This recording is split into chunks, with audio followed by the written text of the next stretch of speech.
நண்பர்களே, இந்த தமா துண்டு குட்டி நாயால பஸ்ல எங்களுக்கு ஒரே அசிங்கமா போச்சு. அந்த ஸ்டோரி தான் இன்னைக்கு சொல்ல போறேன். நண்பர்களே வணக்கம். காலையில ஓட்டம் பிடிச்ச கையோட கொஞ்சம் அசதியா இருக்கேன்னு தூங்கிட்டேன். அப்புறம் எந்திரிச்சு பார்த்தா 12 மணி. சரி, இனி என்ன வேலைக்கு போனோம்னு சொல்லிட்டு வேலைக்கு லீவும் போட்டாச்சு. உண்மையில சொல்ல போனா இன்னைக்கு வீடியோ எடுக்கிற மைண்ட் இல்ல. அதனாலதான் ஓட்டத்தை கூட நான் வீடியோ எடுத்துக்கல. அப்புறம் திடீர்னு நம்ம கல்லூரி கால நண்பர்கிட்ட இருந்து ஒரு அழைப்பு வந்துச்சு. சின்ன வர ஹெல்ப்பே மதுரை வரைக்கும் என் கூட வாங்க அப்படின்னு சொன்னாரு. சரி, ரொம்ப நாள் கழித்து அழைத்து உதவி கேட்டிருக்காருன்னு சொல்லிட்டு வீட்டுல இருக்கிற எடுத்து சாப்பிட்டு கிளம்ப ஆரம்பிச்சிட்டேன். அதுல முக்கியமா இந்த டிஷ் உங்களுக்கு சொல்லணும்னு நினைச்சேன். இது பேரு எங்க ஏரியா சைடு புளி மிளகான்னு சொல்லுவாங்க. இதுல எல்லாமே பச்சையாவே இருக்கும். அதாவது தக்காளி, வெங்காயம், பச்சை மிளகாய் எல்லாமே பச்சையா போட்டு செய்வாங்க. இது ராமநாதபுரத்து சைடு உள்ள கிராமங்கள்ல ரொம்பவே ஃபேமஸ். இது உங்களுக்கு தெரியப்படுத்துன்னு நினைச்சேன், அதான் காமிச்சிட்டேன். அப்புறம் நண்பர் கூட பைக்ல தான் போக போறேன்னு நினைச்சு நான் நார்மலா டிஷர்ட் எடுத்து போட்டேன். அவர் வேற போன் அடிச்சு சீக்கிரம் வாங்க முகேஷ், டைம் ஆகுதுன்னு கேட்டாரு. உடனே வேகமா ஓடி போய் அவர் வீட்டுக்கிட்டே நின்றாச்சு. எங்க போனா நாய்க்குட்டியை கொடுத்துட்டு வீட்டுக்குள்ள போய் கூட எடுத்து வந்து உள்ள போயிட்டாப்ல. டக்குன்னு அந்த நாய் காணாம போயிடுச்சு. அப்புறம் எங்கடான்னு பார்த்தா டபக்குன்னு கால் ரெண்டுக்கு நடுவுல வந்து எந்திரிக்குது.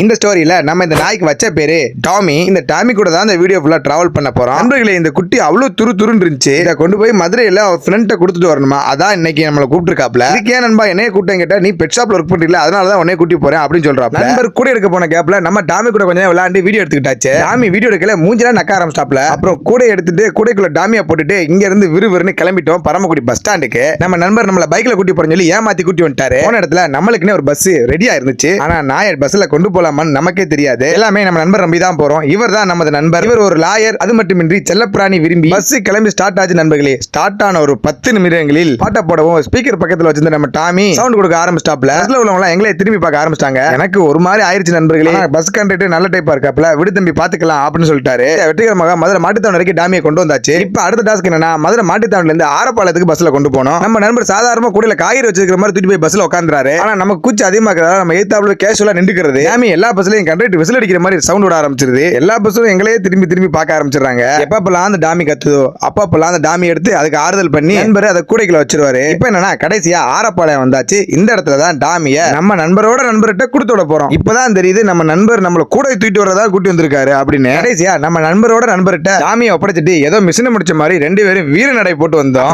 ஆரப்பாளையத்துல அப்படியே ரிவர்ஸ் ஆகி மாட்டுத்தாவணிக்கு வந்தாச்சு. கூட்டி வந்த நண்பர் முகேஷ் மதுரையோட பால் பன் சாப்பிட்டது இல்லையே அப்படின்னு சொல்லி சாப்பிட கூட்டி போயிட்டாப்ல. நம்ம அடிக்கடி மதுரைக்கு வர்றோம், பட் இந்த பால் பண்ணு நம்ம சாப்பிட்டதே இல்ல. பால் பண்ணுனா பால்ல முக்கி தருவாங்கன்னு நினைச்சேன். சக்கரை தண்ணியில முக்கி ஒரு பண்ணு மாதிரி எடுத்து கொடுத்தாங்க. ஆனா சும்மா சொல்லக்கூடாது நண்பர்களே, டேஸ்ட் செம்மையா இருந்துச்சு. அது மட்டும் இல்லாம மாட்டுத்தாவணில ஃபேமஸா இருக்க ஒரு டீ கடையில ஒரு டீயை வாங்கி கொடுத்தாரு. டீயை முடிச்ச கையோட பஸ்ஸுக்கு ஓட விட்டாப்ல. நண்பர்களே, காலையில ரன்னிங் ஓடுறது இதுக்கு தான் யூஸ் ஆகுது எனக்கு லைஃப்ல. ஆனா நிஜமா சொல்ல போனா அந்த பஸ் இன்னும் கிளம்ப கூட இல்ல, லைட் மட்டும் தான் போட்டிருக்காங்க. அதை பார்த்துட்டு நம்ம நண்பர் பஸ் கிளம்பிடுச்சு சீக்கிரமா அப்படின்னு சொல்லி நம்ம ஓட ஸ்டாப்ல. அதன் பிறகு சீட்டில் உட்காந்தா கரும்பு ஜூஸ் மிஷினுக்குள்ள போன கரும்பு மாதிரி நம்மள ஆக்கிட்டாப்ல. ஒரு வழியா ஒரு தூக்கத்தை போட்டுட்டு கரெக்டா 9 மணி போல மீண்டும் பரமக்குடிக்கு வந்தாச்சு. இந்த நாள் நன்றாகவே முடிந்தது. ஓகே நண்பர்.